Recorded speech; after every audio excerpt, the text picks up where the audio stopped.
Coucou les filles, c'est Mathilde. Alors je vous retrouve pour la deuxième vidéo pour parler de mon deuxième trimestre. Alors une petite chose que j'ai oublié de vous dire sur le premier trimestre, c'est dans les petites choses pas sympas, en plus des nausées et de la fatigue, pour moi ça a été l'acné. Donc ça a commencé déjà avec l'arrêt de la pilule, donc fin septembre. Et alors première grossesse, premier trimestre pardon, c'est des boutons d'acné plein le visage, le dos, le buste, enfin des choses que j'avais pas eu depuis l'adolescence et encore je l'avais pas connu à ce point-là. Donc ça a été assez gonflant. Donc j'ai été voir un dermato qui m'a dit bah y a rien à faire de toute façon, hein, c'est la grossesse, c'est les hormones, à part attendre que ça passe, voilà, on peut rien prescrire de toute façon. Donc ok, donc bah, dans ce cas on fait quoi? On prend son mal en patience et puis on attend. Et puis ça a duré, pardon, le premier trimestre et quasiment tout le deuxième trimestre quand même. Hein. Là, j'entame mon dernier trimestre, c'est bon. Donc durant le deuxième trimestre, ça s'est estompé. Le visage, c'est parti. Donc là, l'acné, nickel. Encore un peu dans le dos et de temps en temps sur le buste, mais vraiment rien par rapport au début, quoi. Donc si vous en avez, vous inquiétez pas. C'est les hormones, c'est normal, il n'y a rien à faire. Et ça peut tout à fait disparaître au bout de quelques semaines, quelques mois, voilà. Après, j'ai essayé d'avoir une hygiène alimentaire assez clean, et puis de faire attention aux produits que j'utilise. Donc ça, je vous ferai peut-être une petite vidéo, d'ailleurs, si ça vous intéresse, de routine de soins, maquillage et puis produits que j'utilise quotidiennement, parce que c'est vrai que j'utilise des choses assez naturelles, je suis assez portée sur le bio, tout ça, donc peut-être que ça peut vous intéresser. Donc deuxième trimestre, donc je vous ai expliqué tout à l'heure déjà mon rendez-vous des 4e mois, l'entretien prénatal que j'avais pas trop aimé. Ensuite, donc suite à cet entretien-là, j'ai eu l'écho du 5e mois à la maternité, non pardon, toujours au cabinet de sage-femme à côté de chez moi. Là, j'ai toujours pas vu encore la maternité. Hein. Donc l'écho des 5e mois qui s'est passé la même façon que la première, donc avec mon chéri allongé sur le lit, moi sur lui. L'écran devant nous, et là on voyait bien, autant la première on voyait que c'était un bébé, mais bon c'était encore un espèce d'haricot quand même, on va dire, hein, même si déjà on voyait le nez, enfin il y a des choses qu'on voyait. Là la deuxième on voit clairement tout, quoi. Donc ça c'est top, on a une écho, il a la jambe complètement relevée au-dessus de la tête, enfin là on voit quand même bien pour la deuxième écho. Après les gros changements sur le deuxième trimestre, ça va être aussi qu'on sent bébé bouger. À partir du, je pense, 4e mois, fin de 4e mois déjà, moi je commençais à le sentir. Donc au début ça fait des petits plop-plop, quoi, comment dire, une sorte de gaz intérieur, des petites bulles. Et mon chéri l'a assez vite senti aussi, donc ça c'était chouette, parce que forcément on se projette beaucoup plus quand on sent bébé bouger, quoi. Hein, donc ça c'est sympa.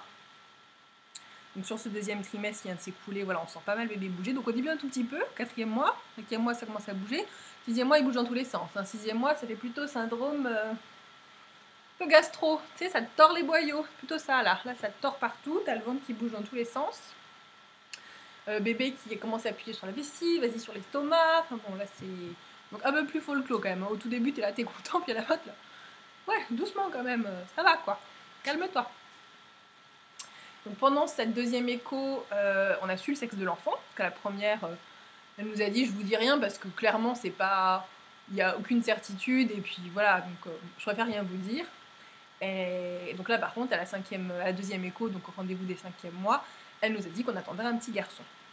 Garçon ou fille, pour nous c'était pareil quoi, c'est le premier, peu importe, mais c'est vrai que c'est toujours sympa et ça permet de se projeter un peu plus, quoi, d'imaginer qu'on pourrait ressembler, enfin, tant qu'on ne sait pas, voilà, c'est un peu compliqué je trouve. Et puis ça permet aussi de parler des prénoms, parce qu'on avait commencé à regarder les prénoms, alors autant on avait, je sais pas, chacun une bonne dizaine de prénoms qu'on aimait beaucoup pour les filles, alors pour les garçons, on n'avait aucune idée, donc là, ça se corse un peu et ça se corse toujours d'ailleurs, hein. On est toujours en train de chercher, mon chéri vient enfin de s'y mettre à commencer une liste. Donc là maintenant je dois avoir une vingtaine de prénoms, mais c'est vrai que c'est compliqué je trouve pour les garçons. Donc je vous dirai plus tard notre liste, ce qu'on a dedans. Donc suite à ce rendez-vous des 5e mois, donc de la deuxième écho, À chaque fois, en fait... Ah oui, ça je vous l'ai pas dit. Tous les mois, donc déjà le médecin m'avait prescrit à la première... lors du premier rendez-vous, des tests... non, c'est la première écho, pardon. La sage-femme avait prescrit des bilans sanguins, et ça, tous les mois, on doit faire pipi dans un flacon, l'amener au labo. La première fois, c'était aussi une prise de sang, et on a tout un tas d'analyses. En fait, tous les mois, on a plein d'analyses. Et là, il faut que j'aille faire celle de ce mois-ci, je l'ai toujours pas faite d'ailleurs. Donc ça, c'est à chaque fois pour vérifier protéinurie, glycosurie, je sais pas quoi, si tout va bien. Pour moi, pas de problème particulier. Au niveau du 5e mois, elle m'a dit que je pouvais prendre de la spiruline. J'en prenais déjà un petit peu, c'est des compléments. C'est assez connu chez le végétarien. Donc j'ai continué à en prendre. Et ensuite, elle m'a fixé mon rendez-vous du 6e mois. Donc ça, je lui ai dit, mais moi, le rendez-vous des 6e mois, il est déjà prévu à la maternité. Donc, qu'est-ce que je fais?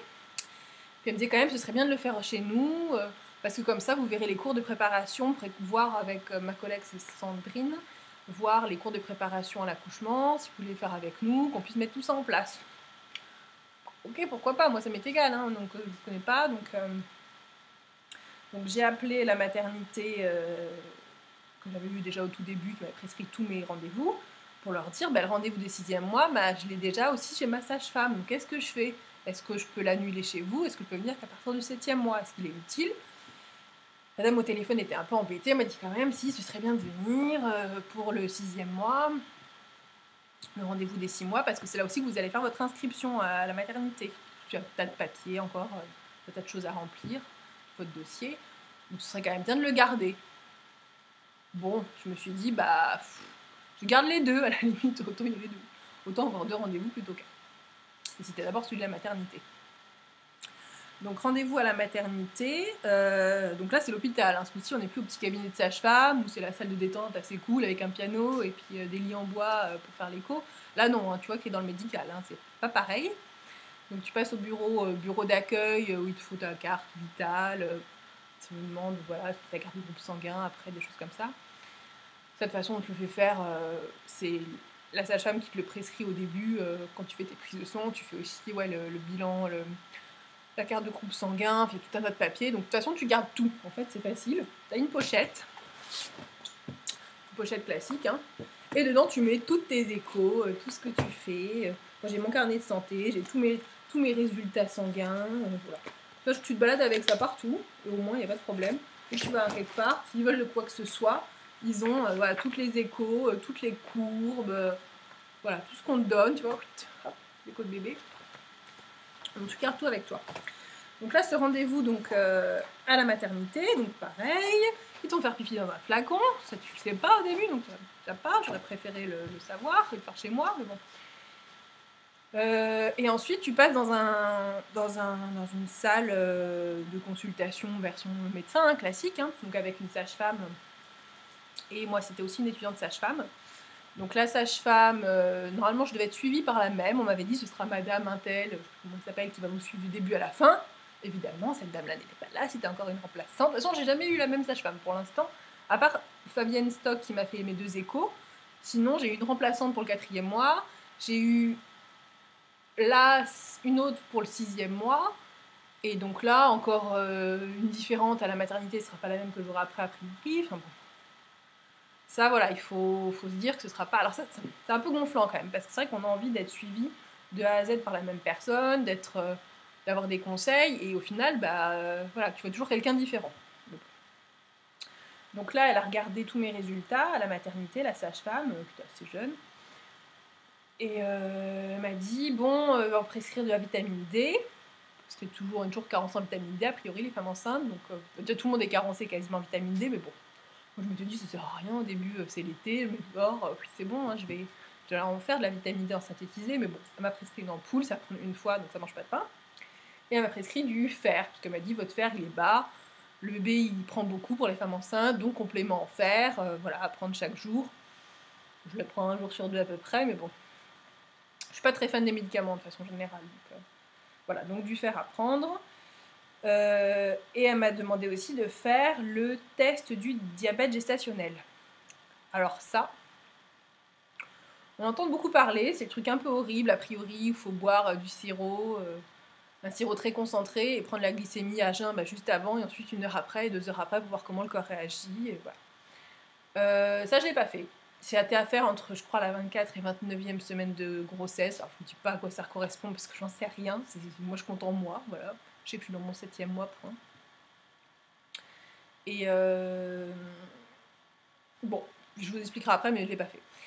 Et donc ensuite, elle m'a reposé quelques questions, comme Fabienne m'avait posé au cabinet de sage-femme, sur mes antécédents, les antécédents du papa, voilà. Et elle m'a examiné mon col, donc elle m'a ausculté. C'est pas elle qui m'a ausculté, c'est l'étudiante sage-femme. Pour dire, voilà, le col est long, fermé, je sais pas quoi, donc tout va bien. Ok, rendez-vous dans un mois. Donc suite à ce rendez-vous des 6e mois à la maternité, j'ai eu la semaine suivante mon rendez-vous des 6e mois à mon petit cabinet de sage-femme libérale à côté de chez moi. Donc je lui ai dit direct, j'ai déjà eu le rendez-vous des 6 mois en fait, donc je sais pas, voilà. Je viens quand même, mais bon. Donc on a été vachement sympa, on a pu bien papoter. Je lui ai dit que j'avais pas trop aimé le rendez-vous des 4 mois avec sa collègue, que voilà, je m'étais sentie un peu jugée, mais voilà. Elle m'a remercié de lui dire que voilà, c'est toujours ça intéressant pour eux de savoir tout ça. Elle voyait pas l'intérêt du test du diabète gestationnel. C'est vrai que je l'ai pas fait, parce que j'ai l'impression que la maternité, de toute façon, c'était un peu d'office. Hein. J'ai l'impression qu'ils prescrivent ça tout le temps. Je l'ai pas fait. Elle voyait pas l'intérêt. Vous n'avez pas de facteur de risque. Depuis, je crois, 2010. S'il n'y a pas de facteur de risque, on ne le fait pas faire normalement. Donc voilà. Donc bon, elle m'a dit faites comme vous voulez. Voilà. Et comme le délai est passé et que j'avais pas le temps, je travaille, donc il fallait faire ça un samedi matin, prendre rendez-vous, passer la matinée au cabinet de radiologie, enfin cabinet d'examen à attendre. Donc je l'ai pas fait. Donc ça c'était le 6e mois. Donc avec cette sage-femme au cabinet, donc elle m'a expliqué un peu pour les cours de préparation comment ça se passait chez eux, parce que je voulais savoir les différences pour choisir, c'est ce que je faisais à la maternité, est-ce qu'on peut le faire en cabinet libéral, est-ce que c'est important de le faire à la maternité où on va accoucher ou pas. Elle m'a dit de toute façon un cours de préparation classique, c'est la même chose partout. Donc peu importe où vous le faites, nous on va vous donner les clés pour que vous puissiez au mieux vivre votre accouchement et pour savoir quoi dire et comment le dire justement à la maternité pour que ce soit vraiment votre accouchement, pour que vous vous sentiez voilà, complètement pas autonome, mais bon, vous sachiez quoi dire quoi. Donc on a prévu tous les cours. J'en ai eu un déjà le mois dernier, puis j'en ai un autre dans une semaine. Ensuite c'est toutes les semaines jusqu'à mon congé maternité qui sera mi-août. Donc je vais vous expliquer un peu en fait les cours comment ça se passe. Donc en fait on a noté, donc je note à chaque fois, hein. J'ai un petit carnet où je note tout aussi, hein, parce que sinon il est dans ma pochette avec tous les rendez-vous d'écho. Et on a prévu donc tous les cours de préparation. Chez eux, ce qui est bien, c'est ça se fait entre midi et 2 en fait. C'est vers midi 15, midi 30 jusqu'à 13h30.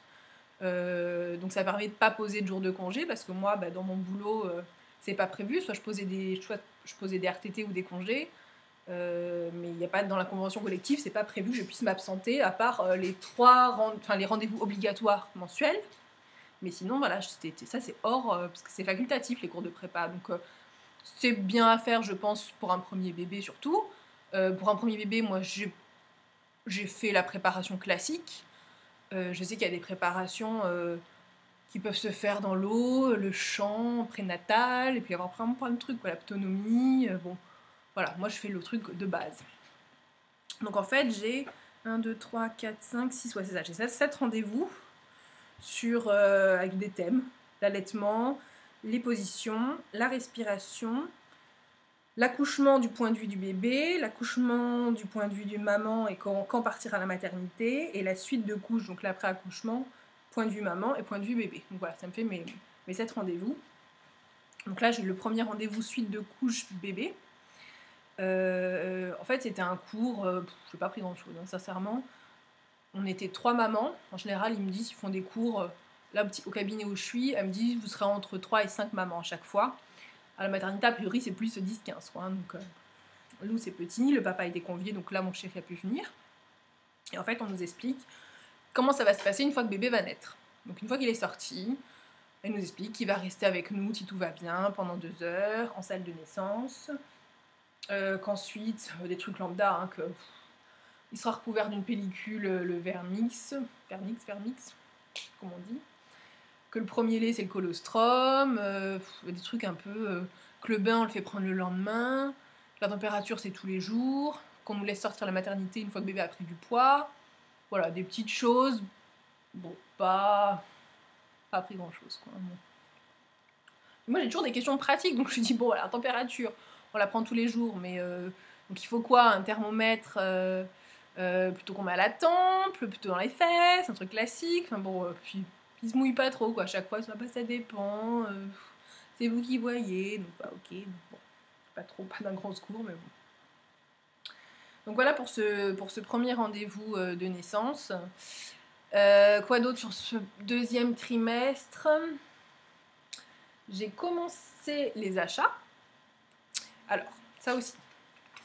De quoi a-t-on besoin? En fait, je me suis fait un petit tableau. Je sais pas si vous allez voir, en plus ça va sûrement être à l'envers, je pense. Pas remarquer, peut-être que la caméra va retourner, on verra. Donc j'ai un petit tableau où j'ai colonne par colonne, 0 mois, 1 mois, 3 mois, 6 mois, et ce qu'il faut à chaque fois. Donc j'ai à peu près, en gros, 8 bodys, 8 pyjamas, chaussettes, brassières, chaussons, vestes, ensemble, ligoteuses, un peu de tout. Et en fait, ma mère a déjà acheté plein de trucs, elle m'a donné. Donc j'ai noté à chaque fois, j'ai fait des petits carrés pour voir combien j'en ai de chaque. Pas acheter tout en 10 000 exemplaires et savoir où j'en suis. Et ensuite, j'ai acheté des lots sur Le Bon Coin.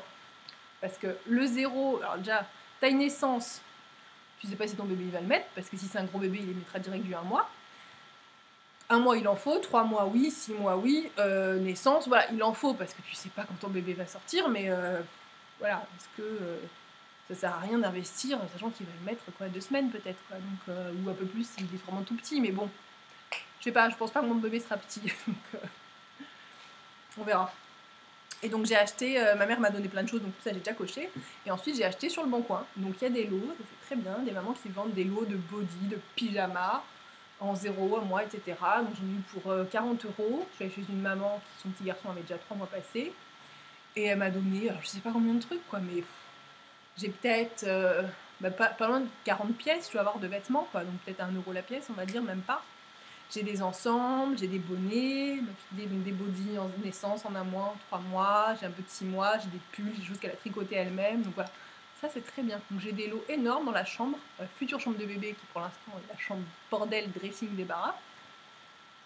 Et donc j'ai des poches avec 0, naissance, 1 mois, etc. Donc je rachète au fur et à mesure. Là ce matin je suis allée faire un tour chez H&M et donc j'ai racheté du body 1 mois parce que j'en avais pas beaucoup. J'ai dû prendre une veste, un petit pull brassière 3 mois parce que j'avais que du naissance et 1 mois. Voilà, après comme ça permet de tenir un peu les comptes et de pas acheter des choses, trop de choses quoi. Donc ça c'est une petite technique assez pratique. Quoi d'autre pour ce deuxième trimestre? Donc je vous l'ai dit, l'état de ma peau s'est nettement amélioré, donc ça je suis bien contente. J'ai pendant le deuxième trimestre, le ventre là, on peut plus cacher qu'on est enceinte. Hein. Je vais voir si je peux vous montrer un peu de profil, mais vous voyez, hop, là c'est voilà, ça se voit quoi. Encore je suis en noir donc ça va peut-être amincir un peu, mais là c'est vraiment un ventre de femme enceinte quoi. C'est plus un petit ventre d'étudiante qui a picolé trop de bière. Donc ça c'est un peu sympa parce que voilà, pour le coup on voit vraiment qu'on est enceinte et puis les gens sont un peu plus attentifs. Ce matin chez H&M on m'a fait passer devant partout donc ça c'était cool. J'ai découvert à cette fin de deuxième trimestre les remontées acides. Ça, je ne connaissais pas. J'avais jamais eu ça. J'ai des copines qui avaient ça, qui prenaient du Gaviscon, des trucs, voilà, qui apparemment c'était horrible. Moi, j'avais jamais connu. Et là, je découvre avec bébé. Parce qu'en fait, bébé, il appuie sur l'estomac. Et l'estomac, il y a une histoire qu'il reste un peu ouvert en haut. Bref. Et donc, il y a des remontées. Donc, en fin de journée, à chaque fois, entre, je sais pas, vers 17h, remontée acide. Donc, on m'a dit, teste la banane. Sachant que j'en mange déjà au taquet tous les jours, ça m'a rien fait. Laitage, j'en mange pas, donc il faut un peu de glace, mais bon, je mange pas trop de produits laitiers. Donc pour l'instant, j'ai pas de remède miracle. Je crois qu'il va falloir que je prenne du Gaviscon, des trucs comme ça, mais ça me saoule en fait. J'aime pas prendre des médicaments, donc on m'a conseillé aussi du bicarbonate dilué dans de l'eau. À tester, j'ai pas encore testé. Voilà, donc si vous avez des remèdes qui fonctionnent, je veux bien que vous me les donniez en barre dans les commentaires. Pour les remontées acides, ce serait sympa. Sinon, j'ai acheté un coussin d'allaitement aussi, à Leclerc. un coussin, vous savez, les trucs en U, là, tout simple, qui ne me sert pas grand chose pour l'instant, part à poser la tablette ou l'ordi quand je suis sur le canapé, mais pour l'instant ça me sert pas trop. Donc j'ai pris des houssables, et par contre j'ai rajouté moi une tête de traversin dessus, comme ça bah, c'est vachement plus facile, parce que des houssables oui, mais alors j'ai lavé une fois au début, mais alors à remettre c'est super chiant quand même, hein, donc, parce que c'est vachement serré. Donc la tête de traversin qu'on enfile dessus, c'est beaucoup mieux, comme ça peut se laver très facilement, donc ça c'est petit conseil. Ensuite, les tenues de grossesse, ça j'en ai acheté pas mal aussi au deuxième trimestre. Ma mère m'en a acheté pas mal, donc j'ai des robes, je dois avoir 5-6 robes. Donc ça c'est l'avantage entre guillemets d'être enceinte pendant l'été, c'est qu'on s'habille léger, donc j'ai pas mal de robes de grossesse. Ce matin j'ai acheté 2 shorts chez H&M, donc impératif de les essayer par contre, hein, parce que en temps normal je fais une taille 40. Là, je m'étais dit, il y avait du monde la dernière fois que j'y suis allée. J'ai pris un 42 en me disant, ce sera bon. Tu penses, trop serré, au lieu de passer sur du 44. Donc là, c'est vrai que ça fait un peu un choc. Bon, je suis pas à fond sur mon poids, etc. Mais bon, c'est vrai que ça fait un peu, voilà, pas terrible quand même. Quoi vous dire d'autre? Voilà, pour les achats, la chambre n'est pas prête. Je pense qu'on va le faire là, au mois de juillet. On va s'occuper de ça. Bah voilà, je pense que c'est à peu près tout hein, pour ce deuxième trimestre. Je vous dis, moins de boutons, je suis contente, toujours aussi fatiguée, c'est normal. Les remontées acides, ça c'est le gros point négatif du deuxième trimestre pour moi. Les rendez-vous, ça se poursuit. J'ai acheté un agenda, parce qu'avant je notais tout sur mon téléphone, l'agenda du téléphone, mais c'est un agenda partagé avec mes collègues, là il voit tous mes rendez-vous privés partout, c'est un peu le bordel. Donc je me suis acheté un petit agenda papier que je mets dans mon sac à main pour noter les rendez-vous. Parce qu'en plus des rendez-vous mensuels chez le médecin, anesthésiste, tous les trucs comme ça, il y a aussi le rendez-vous à la CAF par exemple. Donc ça, j'ai rendez-vous juste après au début de mon congé maternité, donc mi-août. J'ai un rendez-vous, c'est pas la CAF, je sais pas si c'est la PMI, enfin le truc qui s'occupe des gardes d'enfants dans mon quartier. On a pris rendez-vous pour voir justement, pour faire une inscription pour une place en crèche ou en crèche familiale. Donc voilà, ça je vous expliquerai peut-être quand j'aurai fait ce rendez-vous-là, comment ça se passe. Et voilà, et bien écoutez les filles, c'est tout pour l'instant. J'espère que ça sera utile pour certaines d'entre vous. Sinon, bah tant pis, ça me fera moi un petit souvenir, un petit journal souvenir de ma grossesse. Voilà, et je vous dis à très vite, ciao ciao.